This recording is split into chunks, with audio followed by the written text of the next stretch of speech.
G'day, g'day, g'day. Mathematical KM here. Remember their initials. Keith Malumbi, not a title. Tonight's round of the Cold Comfort Cup had a bit of cold comfort for me.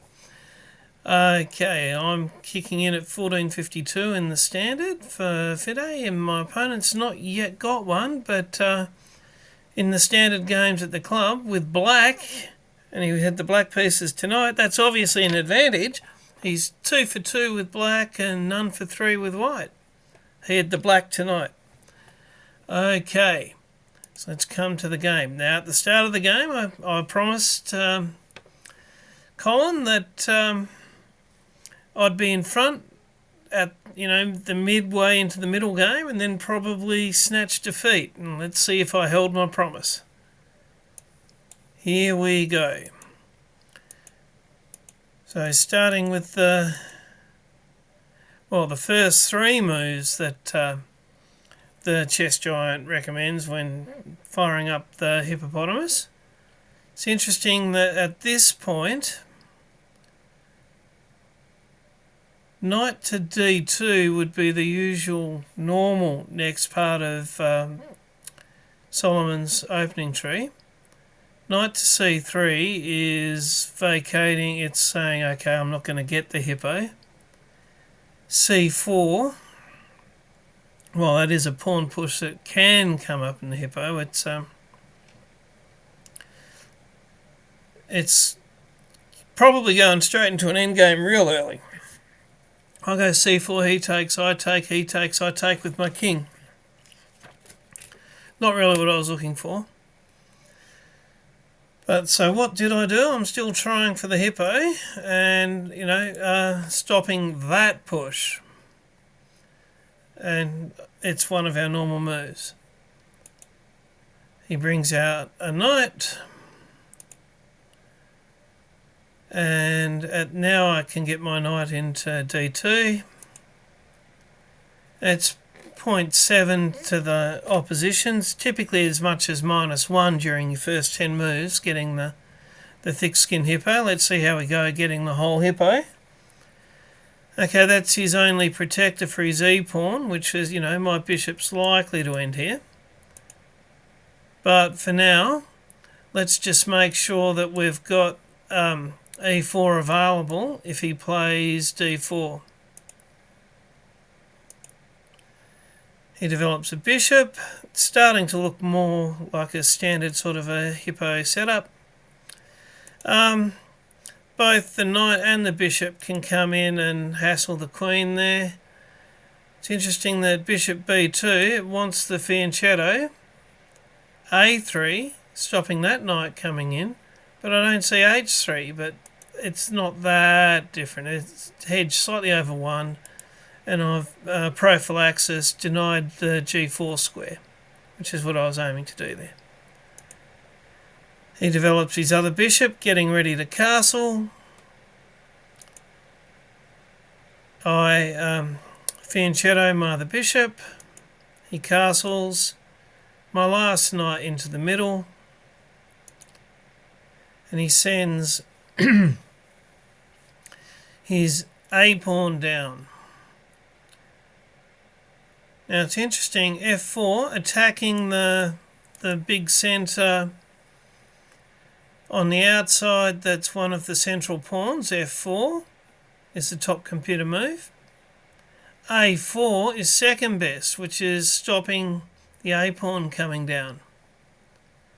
And third best is castling kingside as well, getting the king well away from where that battle with the pawns is.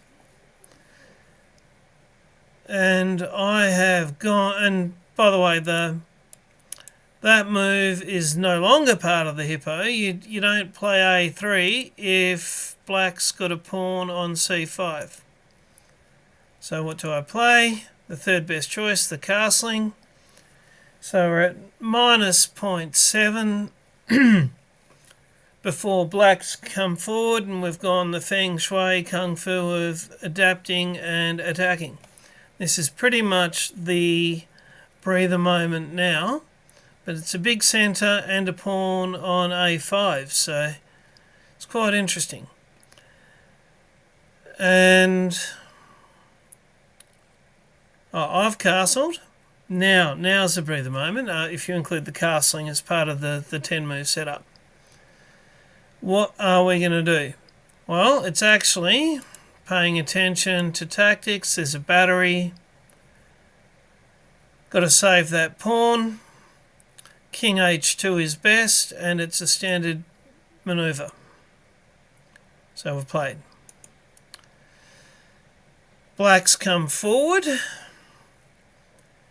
Interesting, we can get the eval to us with knight c4. And that is a nice little outpost, and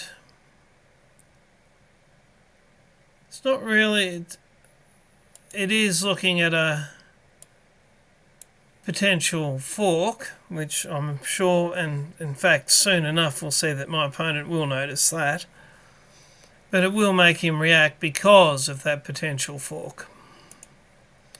But I didn't play the knight c4. A more typical manoeuvre here, and if you watch some of Solomon's ones, is that's starting to look like a reverse French. But Black's got a knight where he would want to put a pawn.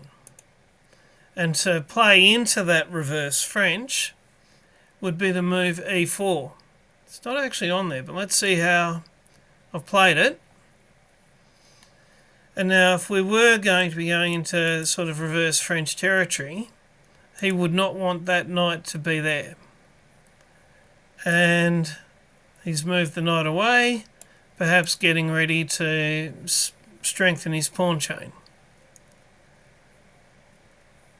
And f4 would be that reverse French move. It is the second best, and it brings the eval back to basically even, minus 0.25. Played. So, so far relatively good. Now we're coming into move 13. Almost expect that let's make this like a reverse French move of f3. But what we have played is f4. The eval jumps my way, but let's see if I can take advantage of that potential, small misstep. Now, we're coming in.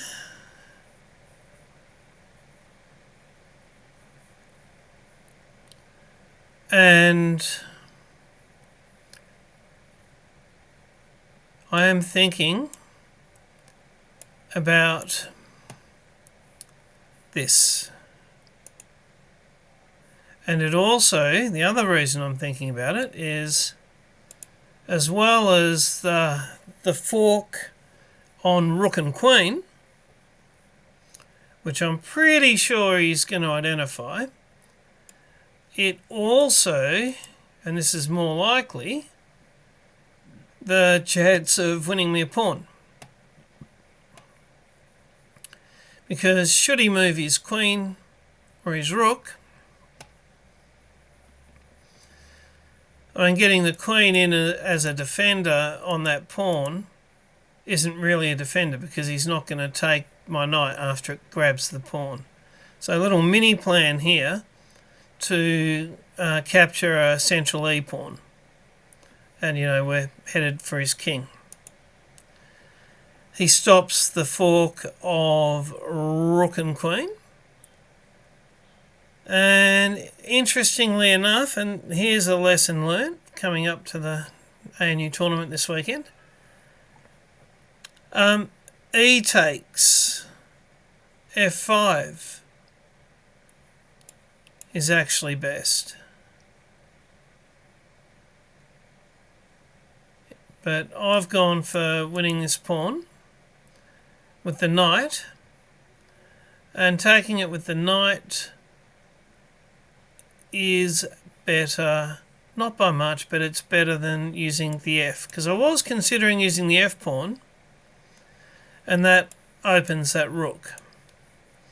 But certainly F times A5 is one of the top. Sorry, what was I thinking? I'm thinking E times F5, and it's actually the top move. Because at the moment, the pawn that I want to win, it actually has the queen and a knight. 2 defenders, 2 attackers. I do want to win that e-pawn. This was a big plan to win the e-pawn. And that plan, because it needs to get rid of that knight, was take. Now we've still got two attackers, 2 defenders. Take one of the defenders with an equal exchange. Probably take back with the queen.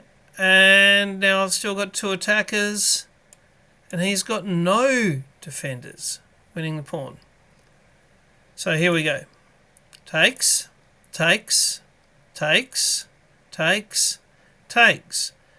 Oh, wish this game was over now. The plan came together.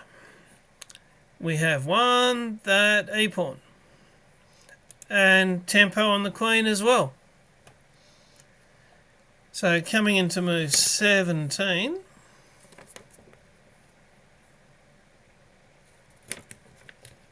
Queen to c8. Oh, hang on, let's just go with what was played.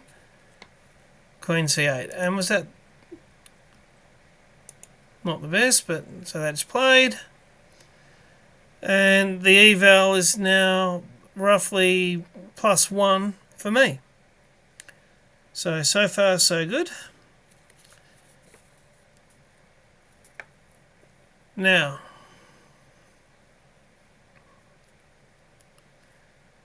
coming into move 18,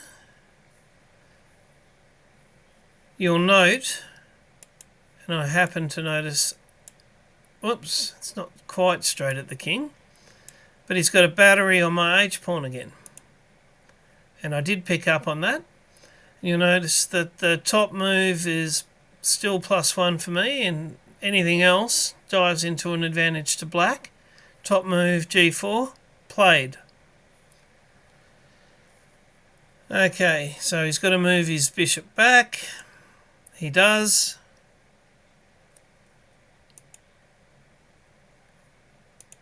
And let's take a look. I'm worried at some point about...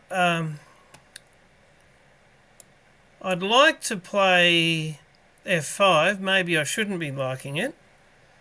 But pinning that knight to my king, if f5's been played, might not be fun. So, as well as helping to activate my queen, it now means that this knight won't be pinned directly to the king. It'll be pinned to another knight, should that move be played. He's played it now, so the bishop is pinning the knight.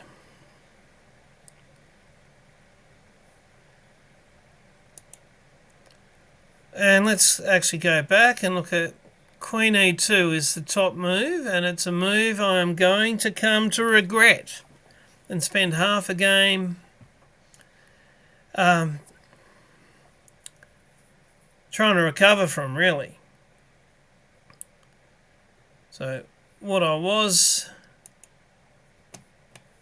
thinking is, now I've got 2 defenders of the knight, which means with only 1 attacker I can move that f-pawn forward. You've got to be really careful. There's a lesson from this game. Putting a queen on an open file. Do so with care. And, I'm looking at, oh look, he's giving himself 3 pieces attacking that g-pawn. Now if he sacks a piece on the g-pawn, it's probably not that bad, but I think that what he's really doing is getting ready to have a rook pinning that knight, that embattled knight, to my queen. But nevertheless, I have thought, well, the knight is attacking the g-pawn. If I bring the f-pawn forward, it sort of discombobulates his attack a little, and look at the eval. There she goes. Because the pawn, which is going to be pinned to my queen, now has one less defender. So if there's a turning point in this game, it was nice my little plan to win the e-pawn and everything, but the turning point of this game is the playing of f5 here. And what was better, let's take a quick look before we go on. Knight to c4. Beautiful.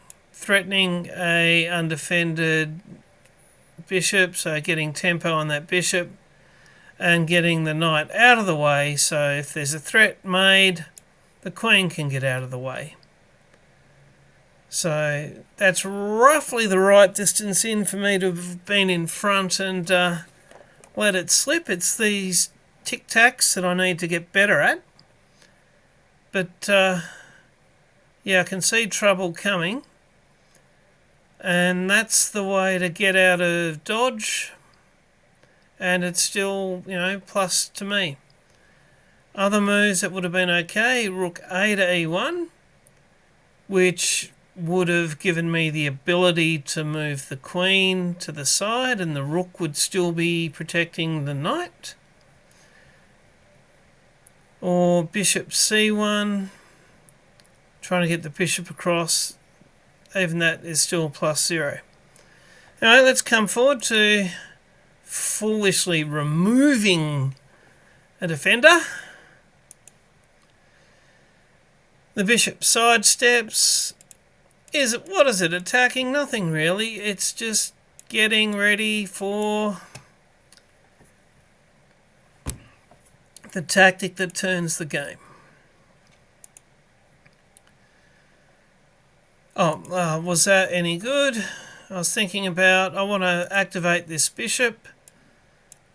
If I go there, there's every chance I'll take, and then this bishop is active and it's another protector of that knight. So that was the thinking.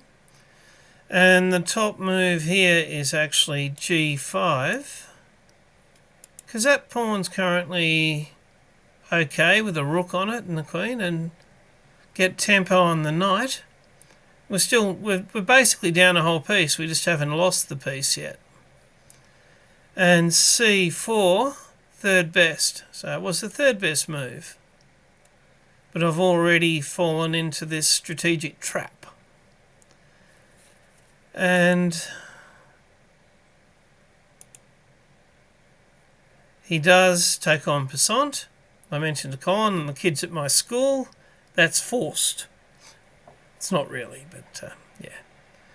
And bishop takes c3.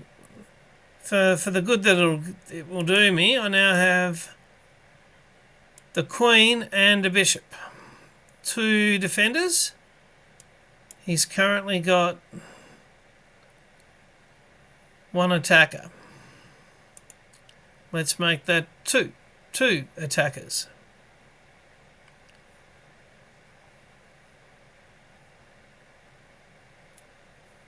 But I don't want to be using that queen. So I need another defender and I need it in a hurry.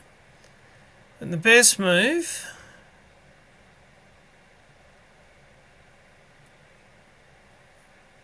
queen e3, or get just that another rook in there, or g5. That knight is still a problem. And I thought, well, that gives me the pawn, the bishop, and the queen. That gives me three defenders. But That's a beautiful move. He didn't play it that time, but he does give himself knight, bishop and rook. 3 attackers, 3 defenders, but I'm in for a world of hurt. Rook A to E1. And it's right here. Things to look for. I know my queen has got a problem. And I know that his pawn can take my pawn. And that'll ruin my little setup. And at that point in time, if he takes there, kind of want to take that. And then he'll have more attackers than I have defenders. And I certainly don't want to lose the queen as part of that battle. The battle for E5. But the beautiful move... Whoops. Yep, that's what I played. The beautiful move is Queen B5. Now, I knew enough that I had to get the queen out of the way, and I thought, oh, if I put it here, it'll be queen, bishop, pawn, 3 defenders, 3 attackers, maybe I'll get out of this.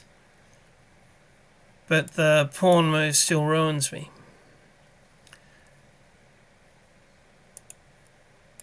But queen here, if he plays this beautiful pawn move,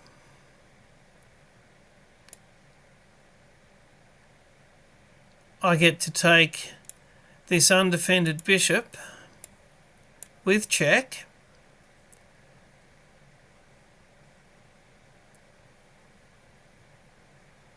and then probably I could lose that bishop to his queen, but before that, after the check, I could take this bishop and win 2 bishops.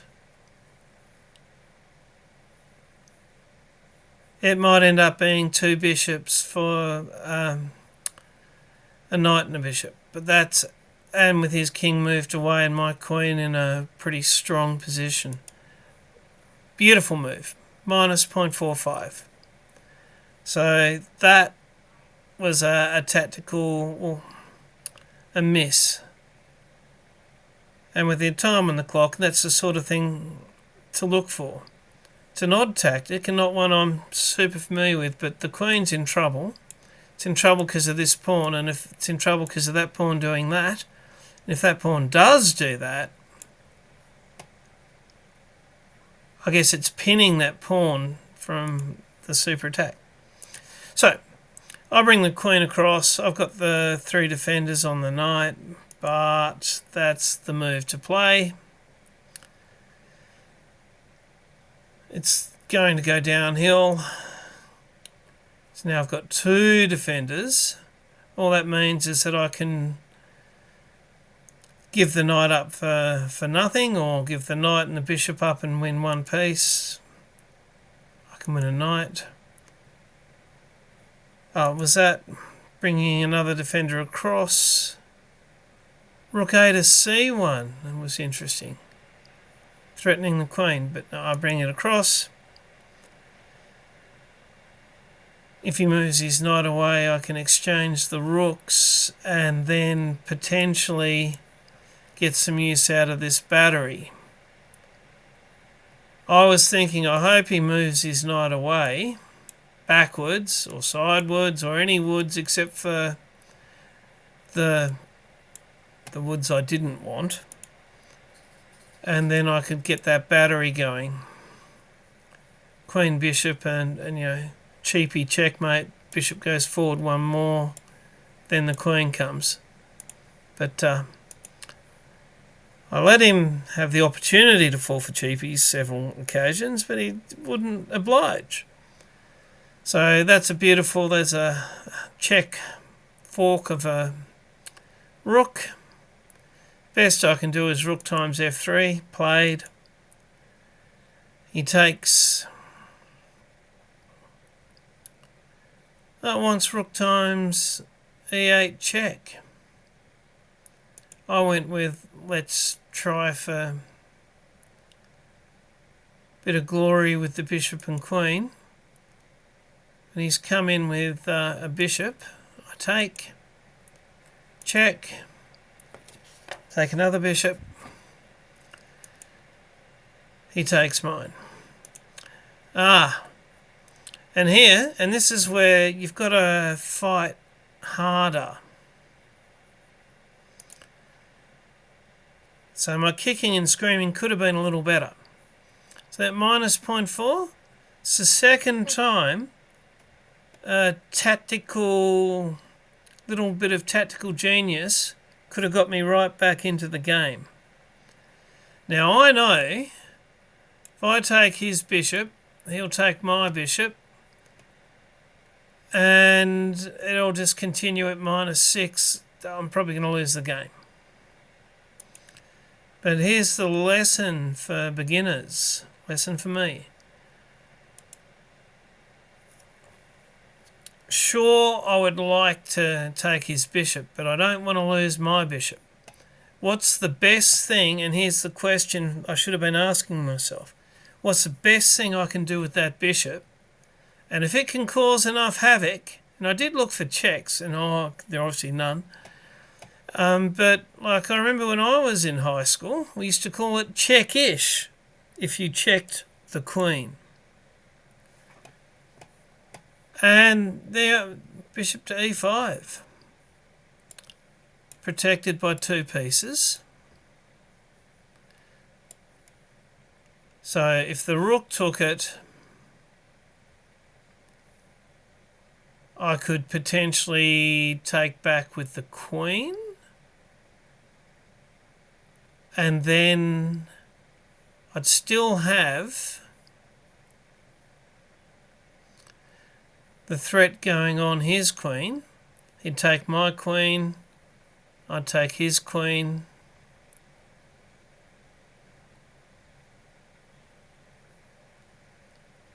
Oh, it'd be a beautiful mess. Let's see. I'll go here.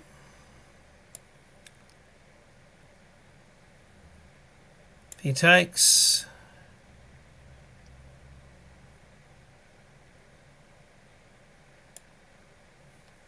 I take. He takes. I take.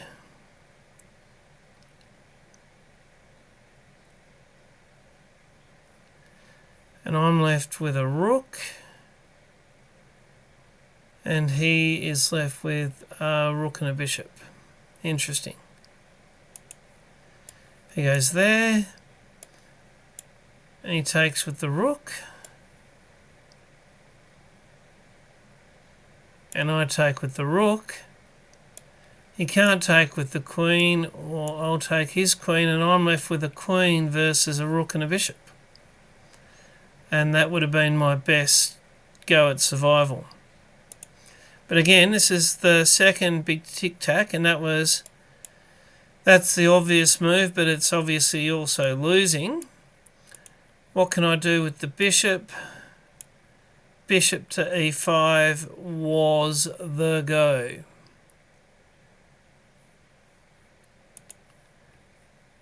Now, here we go. So, yeah, not so good. Check. Thought that was an interesting try. Didn't want to take his queen, have the queens come off. Brings his queen forward. Getting ready for some sort of a check there, or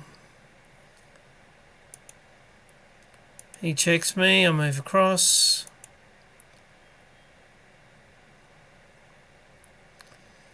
His queen checks me, I get the king out of the way. Okay, it's not check.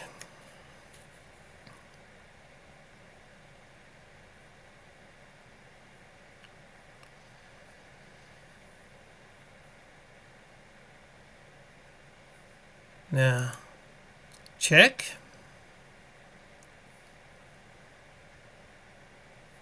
Mate in 13 with queen e6, so he's not going to play queen e6, but King to h8 would have been interesting, because I could have then checked with back here.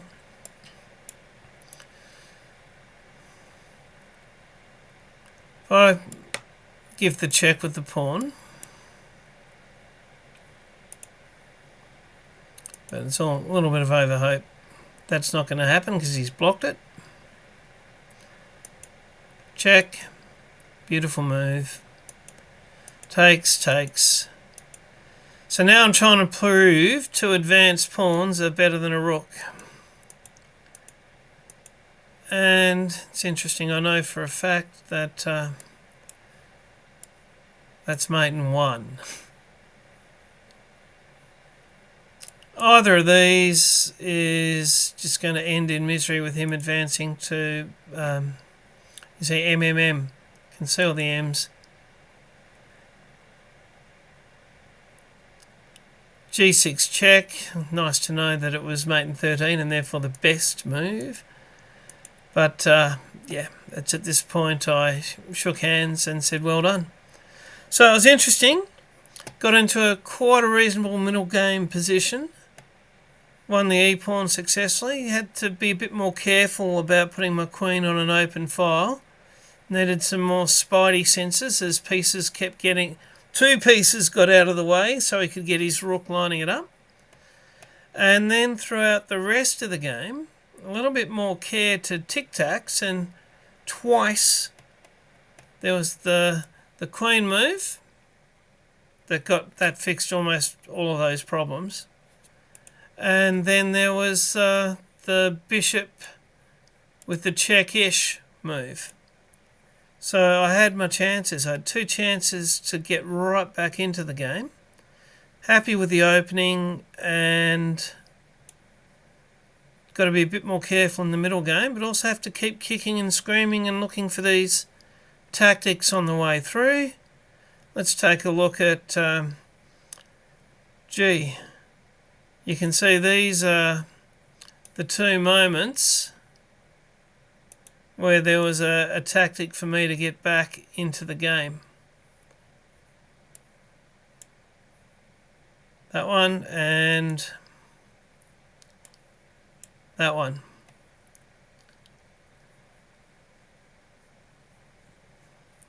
A quick look at the highlights. It was a real arm wrestle, so these aren't super high. 1650 to 1800. It's interesting, 93.4, 97.3. So the openings were played well. 60.4, 60.3. So it felt like an arm wrestle, and looking at those accuracies, it was an arm wrestle. So quite enjoyed that game, Colin, and look forward to the next time we play. And bye for now.